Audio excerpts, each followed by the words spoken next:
Hola, muy buenas. Estamos aquí de nuevo en esta aula virtual para una nueva charla de este seminario online de filosofía del deporte.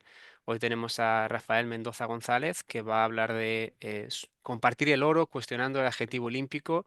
Rafael ha hecho bastante trabajo sobre la filosofía del movimiento olímpico y creo que por lo que hablamos, Rafa, este paper o un paper relacionado con este recibió un premio de ensayo para estudiantes. Así que bueno, enhorabuena por eso y muchas gracias por compartir tu trabajo con nosotros. Antes de darte paso, querría que el resto de personas hagan una breve introducción para decir quiénes son, muy breve. Yo soy Javi López, soy el presidente de la Asociación Española de Filosofía del Deporte y bueno, he investigado y trabajado la filosofía del deporte los últimos 10 años, algo así, 12 años. Javier. Pues soy Javier Jáuregui, hice la carrera de Educación Física, después hice la carrera de Filosofía. En el año 92 ya vine aquí a Barcelona y participé como voluntario olímpico, luego trabajé en la Academia Olímpica, también hice algún trabajo de investigación para dar clases a los alumnos sobre el ideario olímpico. Encantado de estar aquí en esta reunión. Bien. César. Buenas tardes, buen día a todos y a todas. Soy César Torres, trabajo en la Universidad del Estado de Nueva York, en Brockport. Y Luana. No tiene el micrófono abierto. Sí, está silenciada, pero creo que lo va.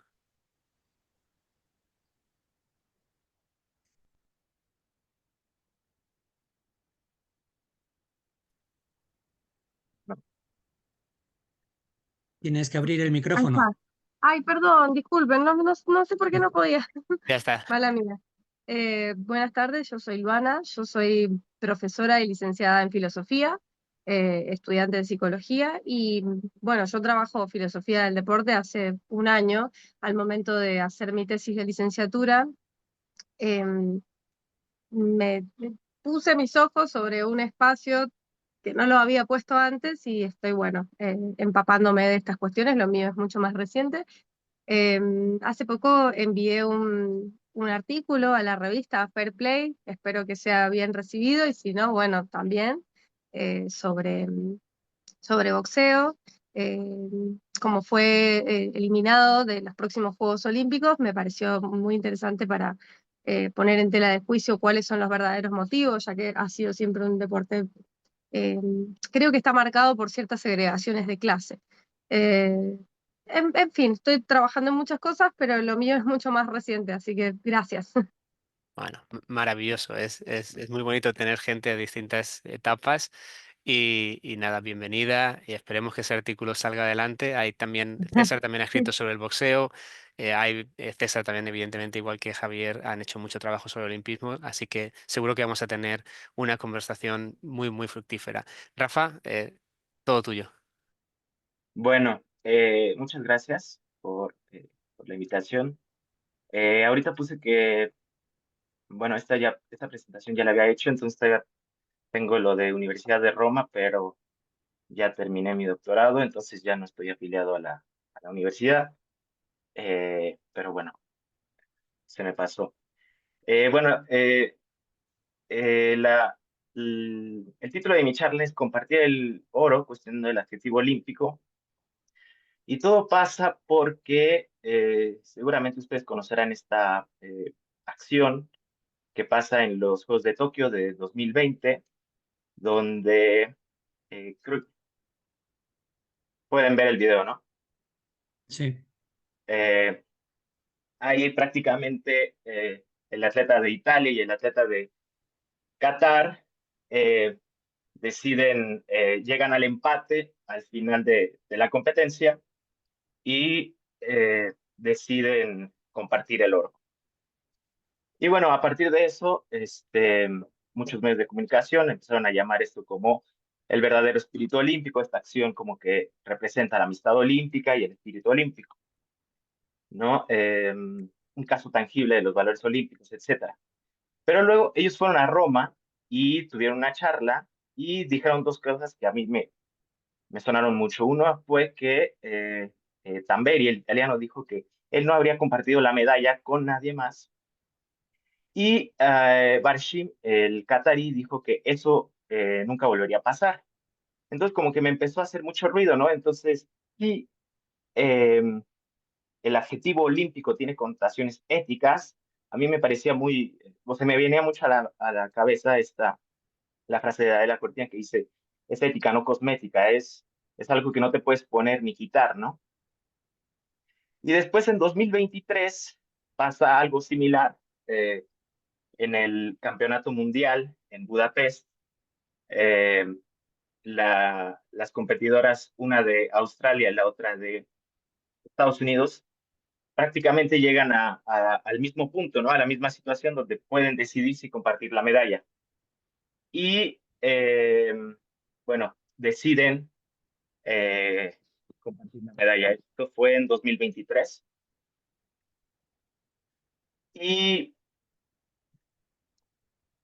Pero aquí los comentarios de los medios de comunicación y del público en general era de que eran cobardes, era vergonzoso y era patético, ¿no? Y bueno, había muchos comentarios burlándose prácticamente de ellas, ¿no? Mejor hacer un piedra, papel o tijeras y cosas así. Y también en las redes sociales muchos le empezaron a describir como una regla oscura. Un periodista empezó a decir que todos los atletas irían compartirían la medalla, que era ridículo tener esta regla, y otros decían que ya no podían, ya no se podían compartir las medallas, ¿no? Pero a mí lo que me importaba era el adjetivo olímpico, sobre todo por cómo se refirieron al caso de los atletas, el italiano y el catarí. Entonces mi argumento es ¿no? Sostengo que la acción de Tamberi y Barshim no refleja el verdadero sentido del adjetivo olímpico, ya que se ignora el significado y el valor del deporte. Defiendo que el término olímpico, como señala Reed, implica que los atletas estén motivados por los valores intrínsecos del deporte. Por lo tanto, argumento que las reglas que permiten a los atletas decidir verbalmente el resultado de la competencia pueden distorsionar los adjetivos de los deportes olímpicos, desviándolos potencialmente de un compromiso genuino con la práctica hacia intereses externos. Mi argumento, sin embargo, no está dirigido contra los atletas ni contra sus decisiones, tampoco contra los empates, sino contra de las reglas. Mantengo que el adjetivo olímpico cobra su verdadero significado solo cuando los participantes se involucran plenamente en la competencia, un camino que los atletas ignoraron al elegir compartir la medalla de oro según lo permitido por la regla. Y más o menos este es el esquema de mi presentación. Primero ofreceré dos explicaciones de por qué... ay, perdón. Dejé de compartir. Sí, pueden ver la pantalla todavía. Sí. Primero ofreceré dos posibles explicaciones de por qué ambas decisiones fueron percibidas de la manera en la que fueron. Y también sostengo que las dos acciones tienen un poco de valor. Defiendo que Kennedy y Moon tenían motivos válidos para rechazar la opción del desempate y en lugar compartir la medalla de oro, ya que la competencia ya no era segura. Luego sugiero que la acción de Tamberi o Barshim ha sido percibida como una manifestación de amistad olímpica u olimpismo porque mostraron síntomas de su amistad, ya que actuaron por cuidado mutuo o con todo el corazón. Y más adelante, en la segunda parte, dirijo mi crítica hacia la regla. Antes del argumento, la regla, esta es la regla de World Athletics para salto de altura y salto con garrocha. En pocas palabras, cuando persiste un empate, los atletas pueden decidir verbalmente el resultado de la competencia. En ambos casos, los atletas optaron por no realizar el intento de desempate y acordaron compartir la medalla de oro, como lo permite la regla. Primero, las críticas negativas que recibieron Moon y Kennedy no restan la validez de su decisión. Moon explicó que la competencia se había vuelto insegura y que compartir la medalla de oro era la elección correcta. Los críticos no necesariamente resaltan una mentalidad de ganar a toda costa en el deporte, sino más bien la convención dominante de que los atletas deben luchar hasta la muerte. Saylor, Titzel y Weaving han argumentado que los atletas deben esforzarse al máximo, pero esto no significa que se deban poner en riesgo físico o mental. El reconocimiento de Moon aquí resalta dos puntos fundamentales.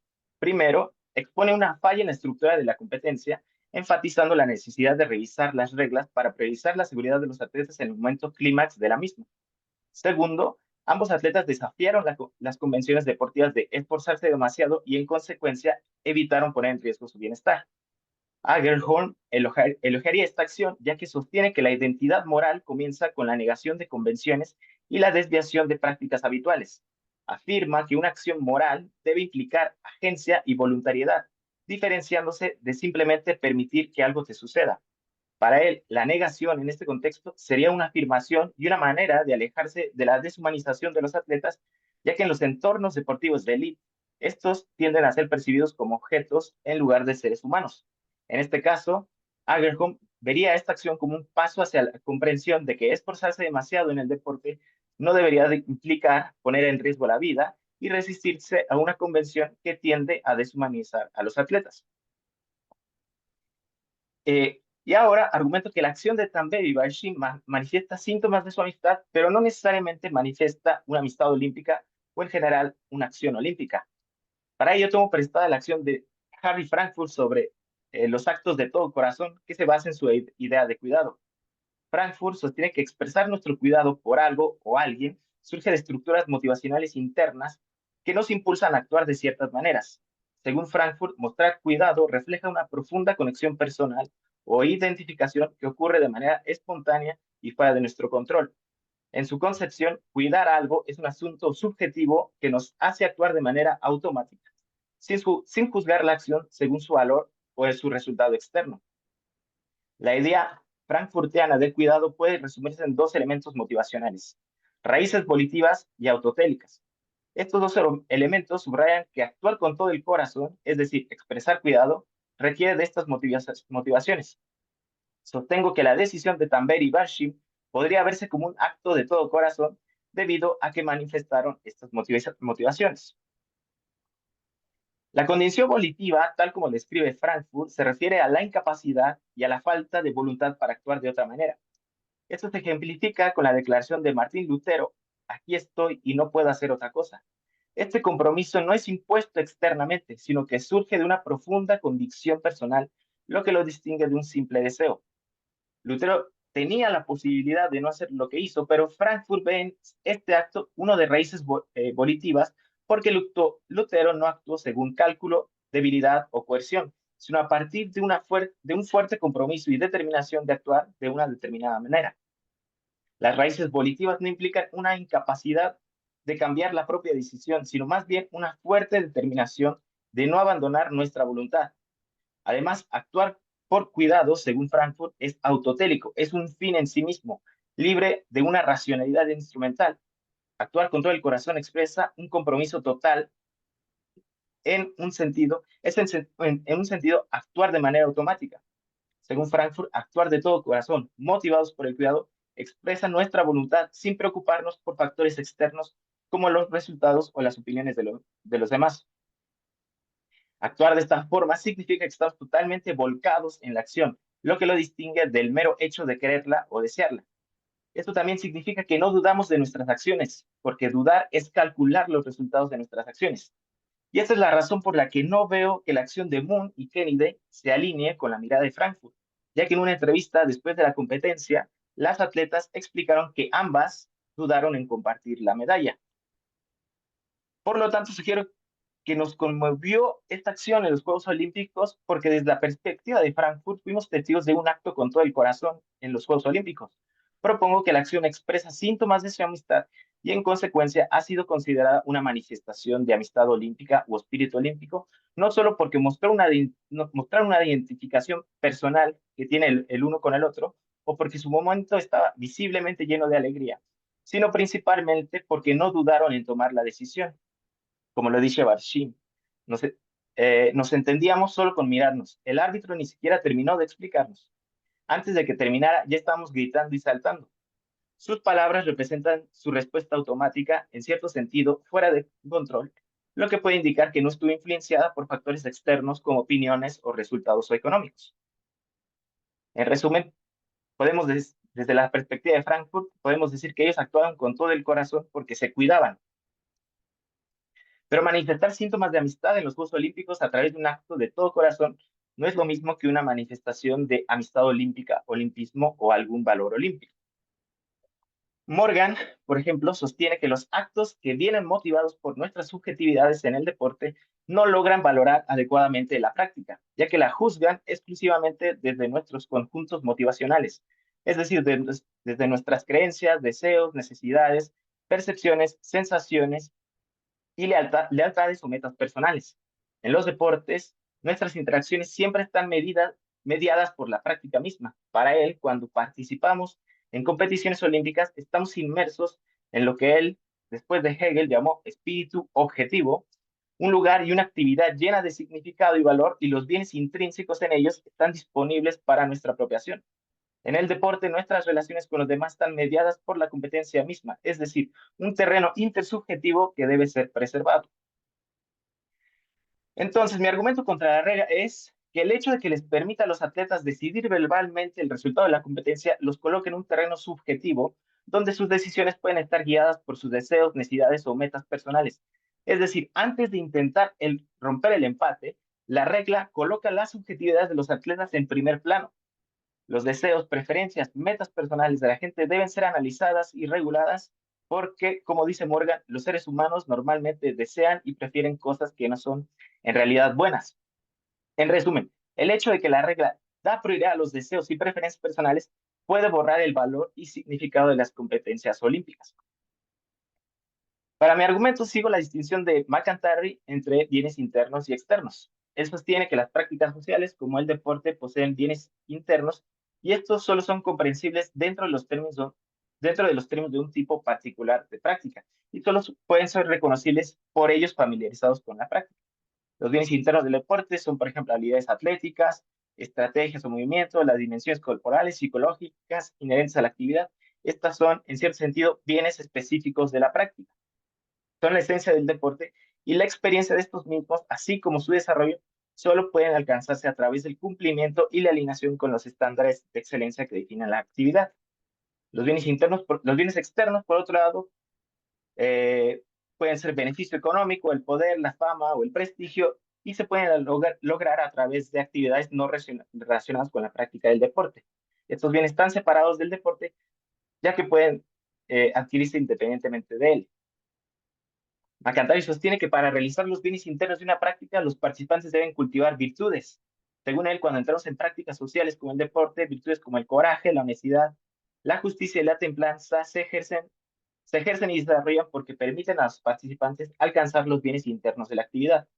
De hecho, para muchos, el carácter moral que presumiblemente posee el deporte depende del hecho de que se necesitan virtudes para experimentar y adquirir los bienes internos de la práctica. Como lo dice Jones y McNamee, el cultivo de ciertas virtudes es paradójicamente tanto una condición necesaria como una consecuencia de una participación adecuada. En este sentido, podemos pensar en el deporte como un laboratorio humano, moral o de carácter.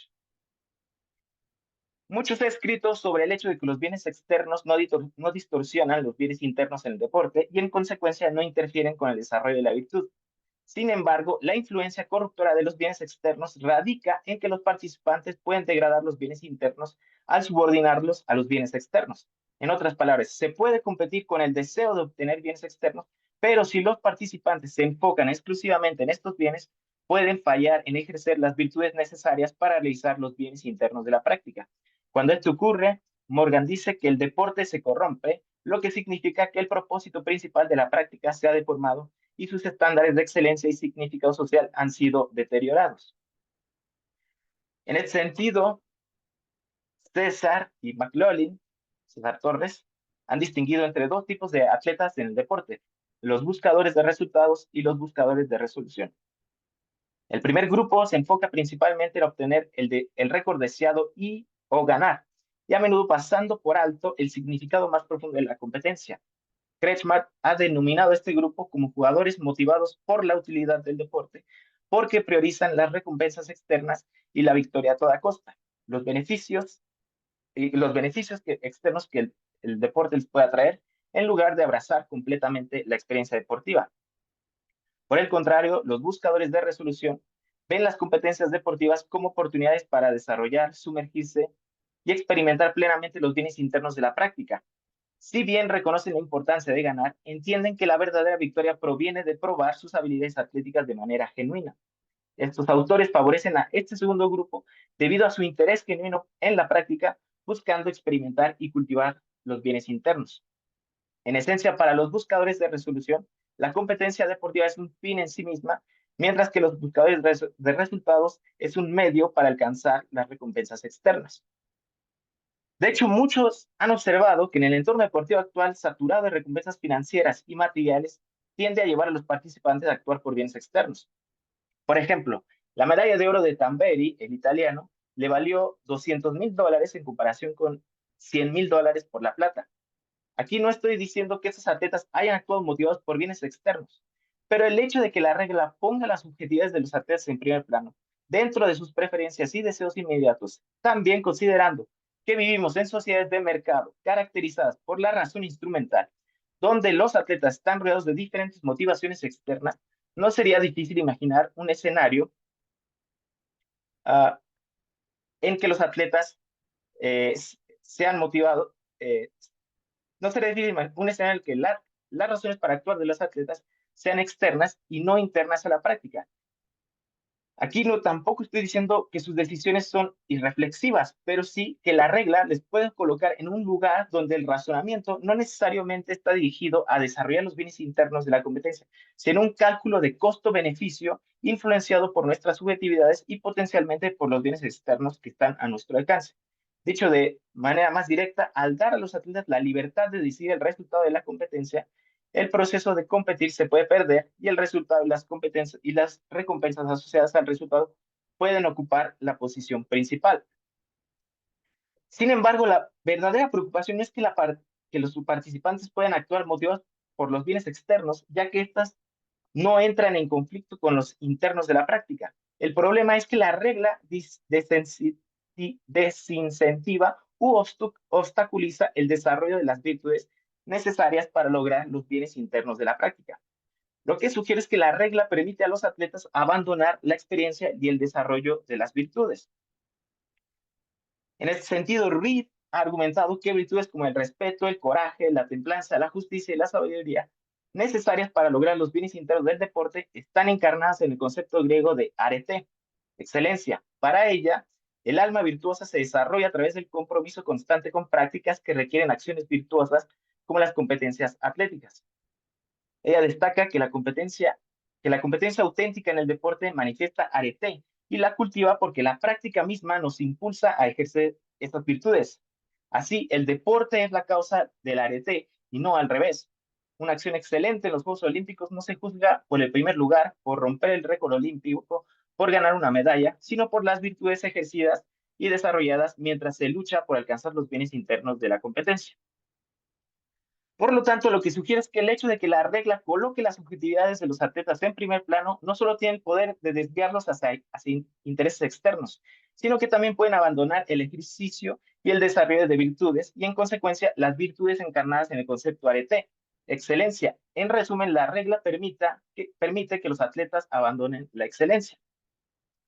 Si lo que dije tiene un poco de sentido, se puede decir que su acto de todo corazón no solo estuvo en conflicto con el valor olímpico de la excelencia, sino que también contradijo al olimpismo. Esto se debe porque al poner al deporte al servicio del desarrollo humano, lo enfatizan los principios fundamentales del olimpismo, pone el carácter formativo moral del deporte en primer plano, el cual solo puede realizarse si los utilizamos para crecer en virtud. Contrariamente a las percepciones modernas del deporte, los objetivos de los deportes olímpicos no son premios ni medallas, sino alcanzar niveles más altos de excelencia. Por lo tanto, una amistad olímpica y los valores olímpicos en general deben priorizar el significado y la importancia de competir en los Juegos Olímpicos. Así sugiero que la acción de Tamberi y Balshim no es un caso de manifestación del espíritu olímpico, porque la regla les permitió decidir verbalmente el resultado de la competencia dentro de sus conjuntos motivacionales y por lo tanto no logró apreciar el significado y los objetivos de los deportes olímpicos. Dar connotaciones éticas a posturas subjetivas hacia las competencias olímpicas amenazan en convertir el deporte en una actividad egoísta en la que los participantes pueden actuar motivados por sus propios intereses y agendas privadas. De hecho, hacer de los bienes externos el punto principal del deporte, como ganar una medalla olímpica y por lo tanto lo que viene con ella, es privar el florecimiento de los bienes internos del deporte y en consecuencia las virtudes desarrolladas y necesarias para alcanzar esos bienes. Por el contrario, si los valores olímpicos se pueden lograr dejando atrás el valor de las competencias deportivas, entonces, ¿por qué competir en primer lugar? Competir y esforzarse por ganar hace florecer los valores olímpicos y estos dos son, de hecho, fundamentales para lograr los objetivos del olimpismo. Tal vez por eso el juramento olímpico solía afirmar que los atletas debían competir por la gloria del deporte y no por su propia gloria. A menos que las competencias a menos que la competencia se vuelva peligrosa para los atletas, como en la decisión de Moon y Kennedy, los atletas al menos deberían intentar romper el empate. Las reglas deportivas deben proporcionar sus propias razones internas para actuar, libres de influencias externas o subjetivas, y guiar a los atletas a alcanzar los bienes internos de la práctica y no atajos hacia la victoria y, en consecuencia, lo que puede traer una medalla olímpica. Aquí yo no he dicho que el movimiento olímpico no deba aspirar a fomentar las relaciones como la que Tambay y Barshim han creado. Sin embargo, creo yo, una interpretación adecuada de una acción olímpica y en general de los valores olímpicos debe considerar ante todo el significado y el valor que las arenas competitivas poseen. Y bueno, aquí termina mi argumento, pero puse dos temas de discusión. Si lo quieren hablar, claro, quizás haya fallas en mi argumento.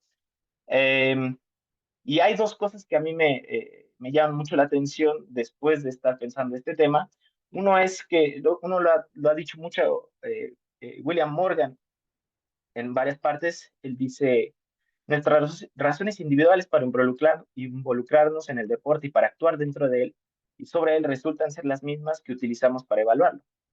Y en el 94, en su libro de Las teorías de izquierda, las formas de involucrarse en y valorar el deporte se convierten en la forma de involucrarse en y valorar el deporte. Y a mí me parecía más o menos que, pues, la acción de estos atletas de ir por de la medalla era más o menos lo que pasa a nivel institucional, ¿no? En el sentido que los comités olímpicos nacionales, no quiero generalizar, pero la gran mayoría, valora, más bien, miden el éxito del comité en términos de medallas, ¿no? Y no en función, en lo que es su principal función, que es promover el olimpismo. Y la segunda es que colocar esta acción como reflejo del espíritu olímpico o esta acción que refleja los valores olímpicos significa perpetuar la idea que el valor moral del deporte radica en las acciones que los atletas traen al deporte y no en el deporte en sí. Y ahorita, y esto me parece interesante, porque esto sucede justo cuando estamos viviendo una época donde yo he argumentado contra los programas de deporte y desarrollo por la paz, donde se instrumentaliza al deporte a un momento, a un punto que le quita sus valores, ¿no? Hay muchas organizaciones hoy en día que mueven la estructura interna del deporte para alcanzar objetivos sociales. Y me parece que estamos como que, por un lado, ya pasamos las lecturas de los 70s y 80s, que están buenísimas, donde dice que los sociólogos neomarxistas decían que el deporte solo sirve a la burguesía para fomentar los valores del capitalismo. Ya pasamos esa y ahora estamos en otro tipo de instrumentalización, ¿no? Lo que pasa aquí es que eh, desde estos dos puntos de vista no se ve al deporte con una estructura interna o con valores internos. Y que el valor del deporte, como decía antes, lo traen los atletas y no nace del deporte. Y bueno, eso es todo. Eh, y gracias.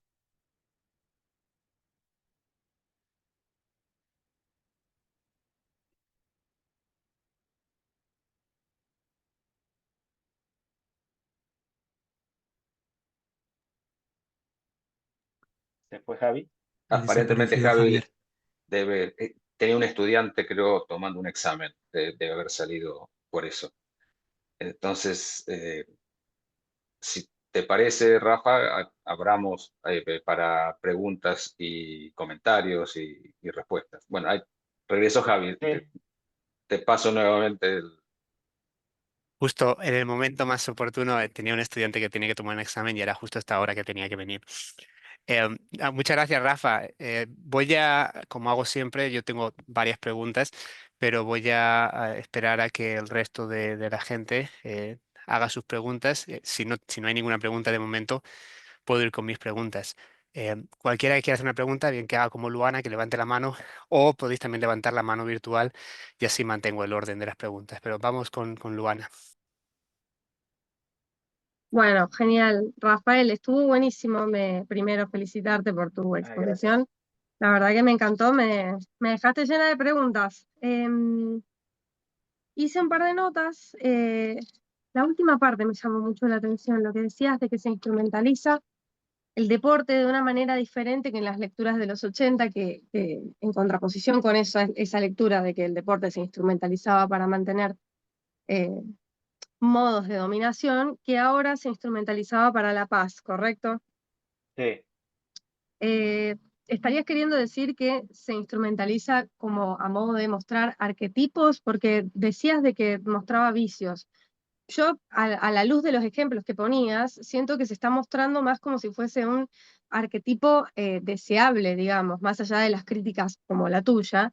Eh, por lo que mostrabas, la respuesta de la gente fue como de valorar ese gesto, como de decidieron compartirlo. Lo veo como un arquetipo deseable. No sé qué me podrías decir. Sí, sí, lo que pasa, bueno, primero en el tema del deporte para el desarrollo y la paz, que es lo que he tratado de estudiar últimamente, es que, bueno, este es un tema muy grande, ¿no? Pero sí me he dado cuenta que hay muchas organizaciones que tratan de modificar la estructura interna a favor de ciertos objetivos sociales, ¿no?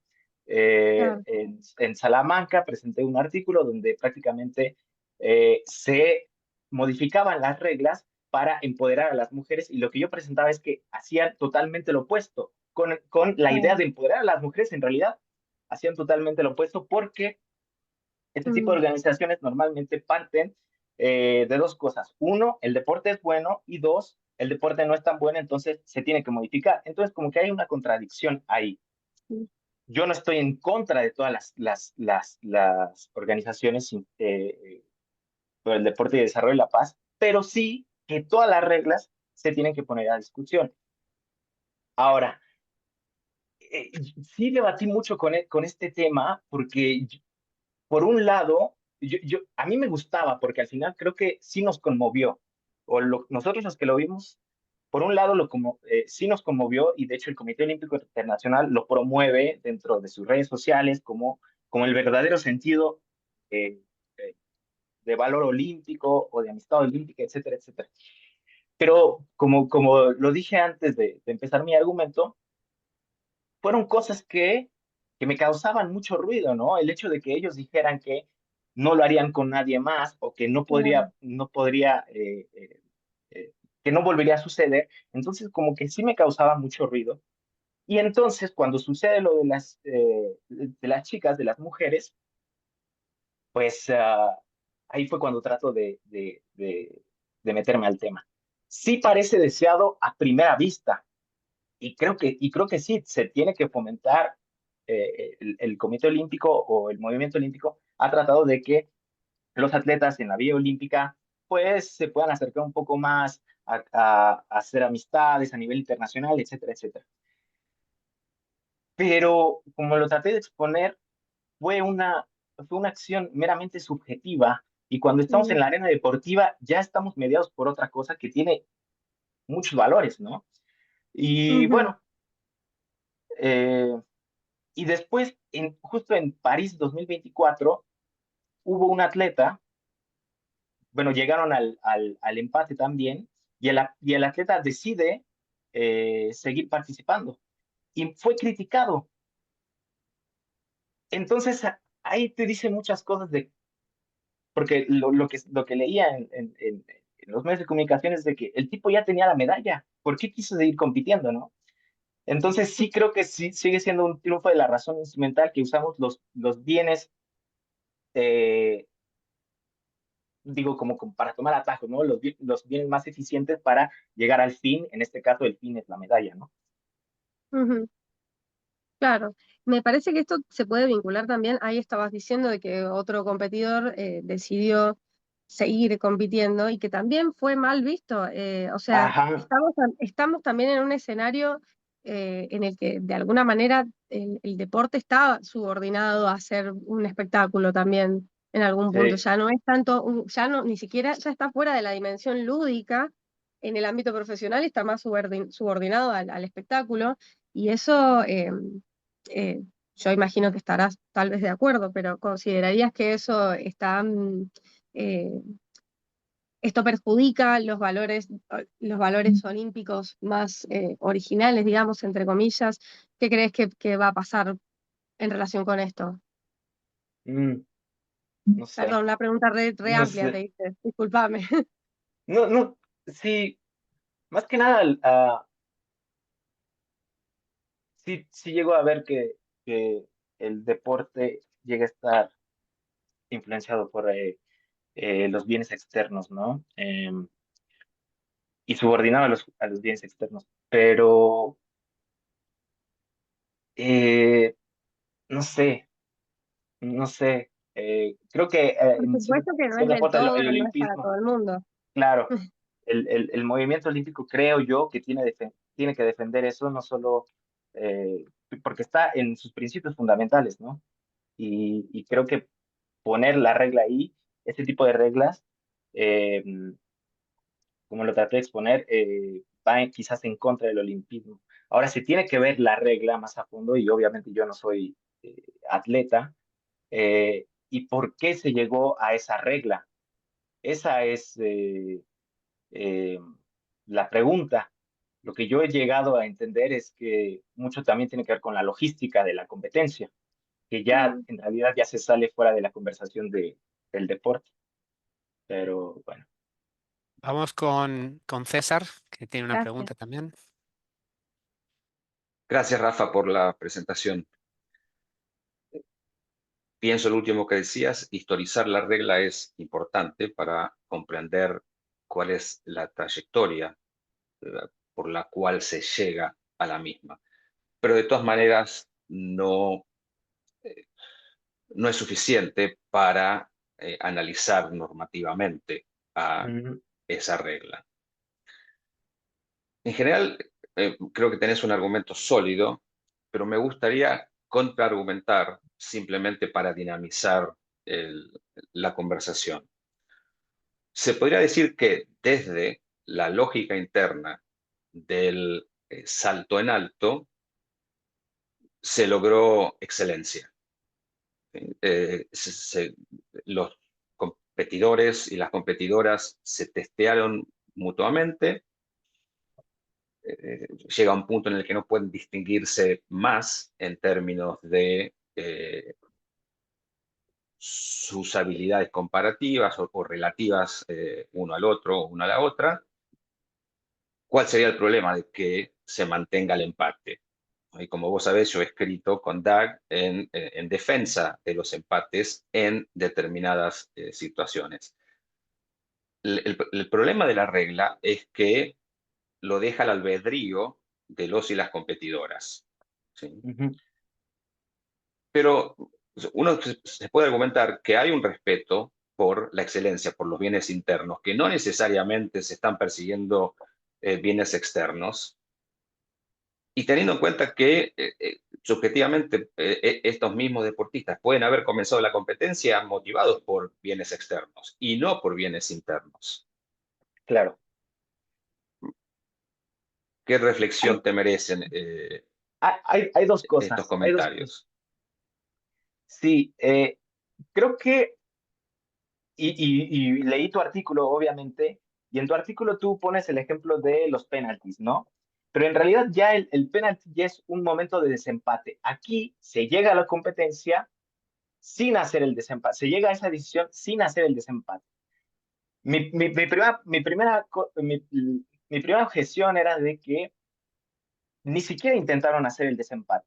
Hay otra cosa que también que a mí me parece muy interesante, es que si tú checas los resultados de los tres competidores que ganaron medalla en la competencia, el italiano, el catarí, y me parece que el otro era de Bielorrusia, ¿no? O Hungría, no me acuerdo, los tres empatan. Los tres llegan a un 2.37. Sin embargo, el italiano y el catarí ganan la medalla de oro, y el tercer lugar, porque ya no es segundo lugar, que también hizo el mismo récord, eh, gana la medalla de tercer lugar. Pero, ahí iba a decir otra cosa. Eh, no, no, no sé si podemos valorizar la excelencia así. Eh, Ahí iba a decir algo, pero se me fue.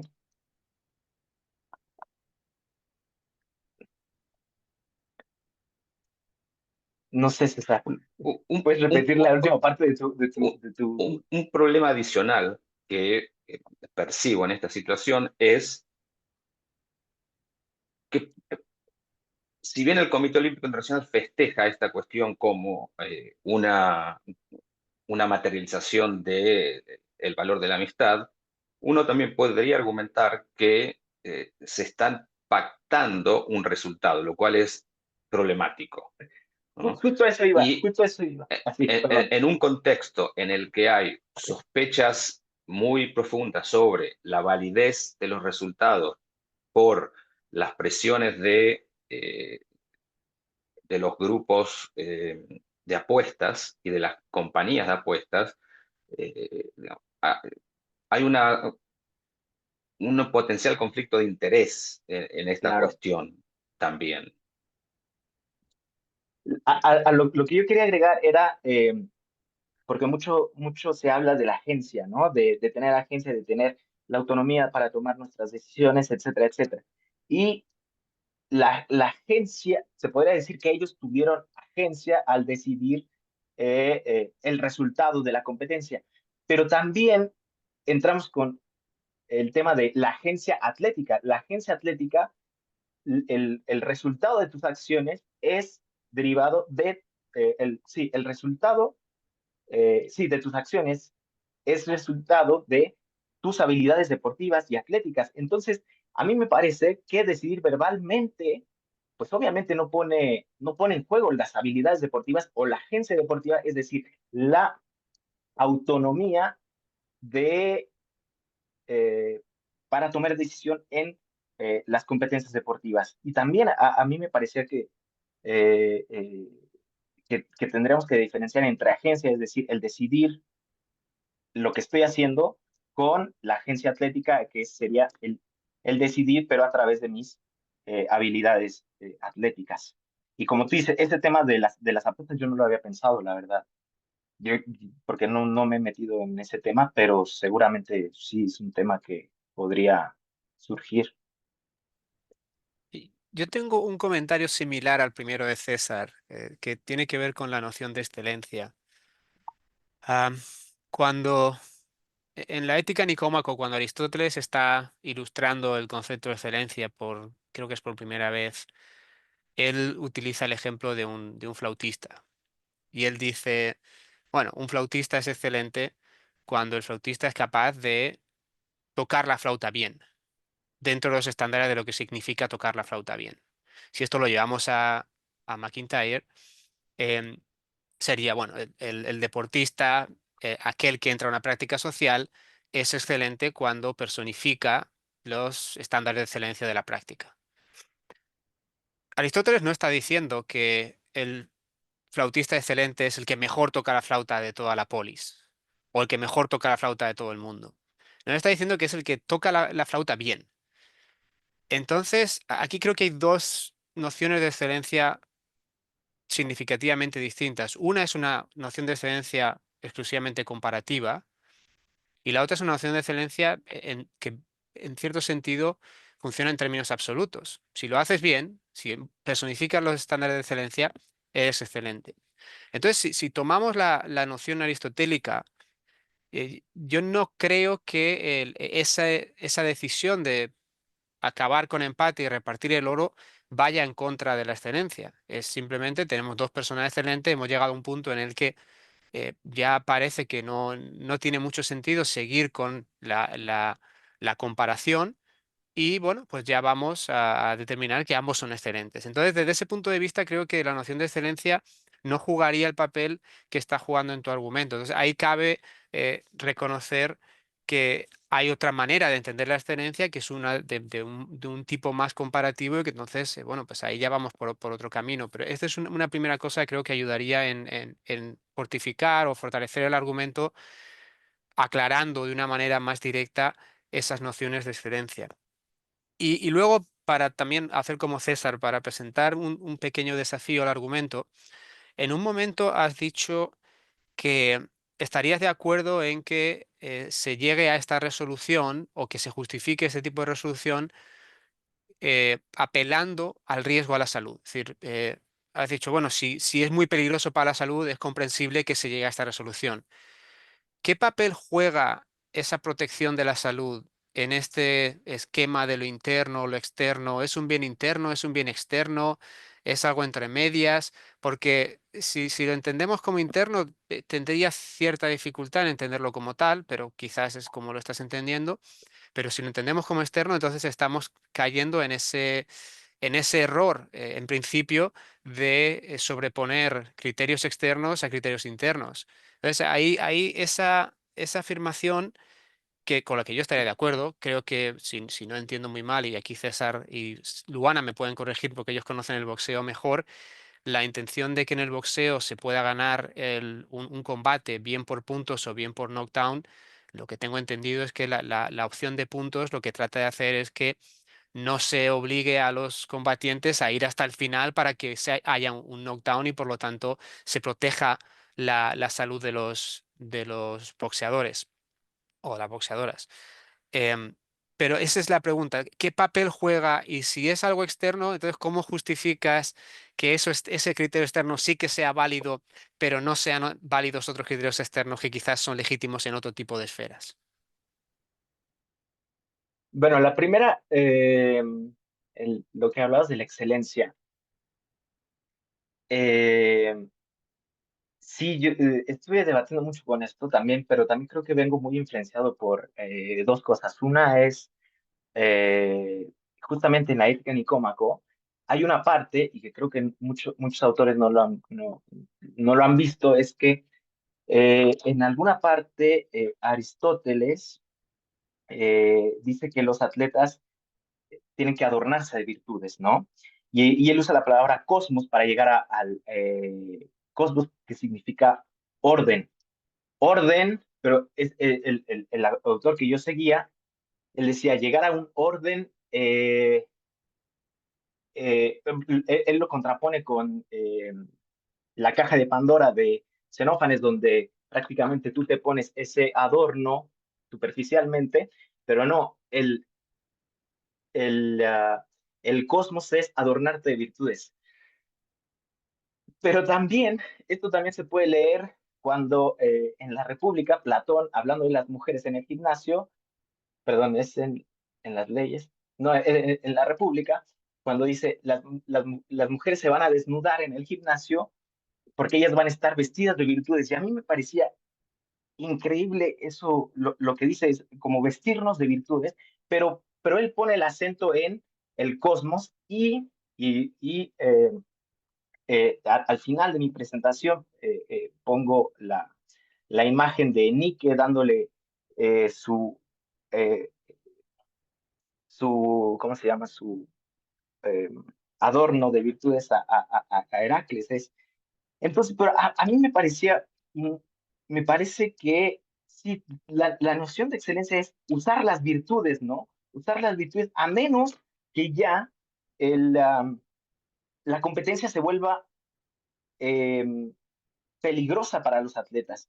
Y este tema del que estabas hablando, Javi, de si llegamos a bienes, estamos como que en un lugar entre medio, pues la verdad que no sabría cómo contestarte. Mi respuesta sería es revisar la competencia en general, porque sí, al final, en el momento clímax de la competencia, de la competencia, ya estamos en un lugar que ya es peligroso, entonces la competencia tiene que ser revisada. En lugar de 3 saltos, se deberían de hacer 2. Eso, digamos, a primera vista. Pero a mí no me parece que al momento clímax de la competencia ya sea eh, eh, peligrosa para los atletas. Sobre todo, y creo que la, la comparativa con el box creo que no va porque son diferentes tipos de deportes. Son diferentes tipos de deportes. Eh, pero bueno, pues sí, no sé. Ah, Estoy dando vueltas. grandes respuestas. No sé si Javier tiene una última pregunta o estamos ya pasados de tiempo por 6 minutos y sé que todos tenemos y todas tenemos bastantes compromisos, entonces tampoco quiero mantener a todo el mundo aquí muy pasados de la hora, pero si Javier tiene una última pregunta, podemos ir con su pregunta y ya con eso cerramos. Nada, pues muchas gracias al ponente. Quería comentar solo que el deporte vamos a disfrutar, especialmente, no a sufrir. ¿eh? Y vamos a disfrutar con compañeros que también tienen nuestras habilidades, nos comparamos con ellos, nos esforzamos al máximo. Llegamos a la excelencia gracias a los compañeros que tienen nuestro nivel y, y uno por el otro se ayudan a superarse. Vamos, que el deporte vamos a disfrutar ¿eh? Como cosa interna, más que a ganar medallas de oro o lo que haga falta. Sí, Nada más. Javier Es mi está comentario. muchas gracias. Javier está pues de tu lado en el argumento completamente. Creo que todos estamos en muchas partes del lado de tu argumento, pero para hacer el turno de preguntas y comentarios más interesante siempre hay que presentar algunos desafíos. Con ese comentario, Rafael, podemos concluir. Muchas gracias por compartir tu artículo, tus argumentos. Ha sido todo un placer ver cómo has tratado de lidiar con esta cuestión tan compleja y tan interesante. Y nada, esperemos que en el futuro podamos seguir teniendo ese tipo de interacciones. Muchas gracias a todos también y todas por atender. Perfecto. Muchas gracias, Javi. Hasta luego. Gracias a todos. Muchas gracias, Javier, y a todas. Chao, chao.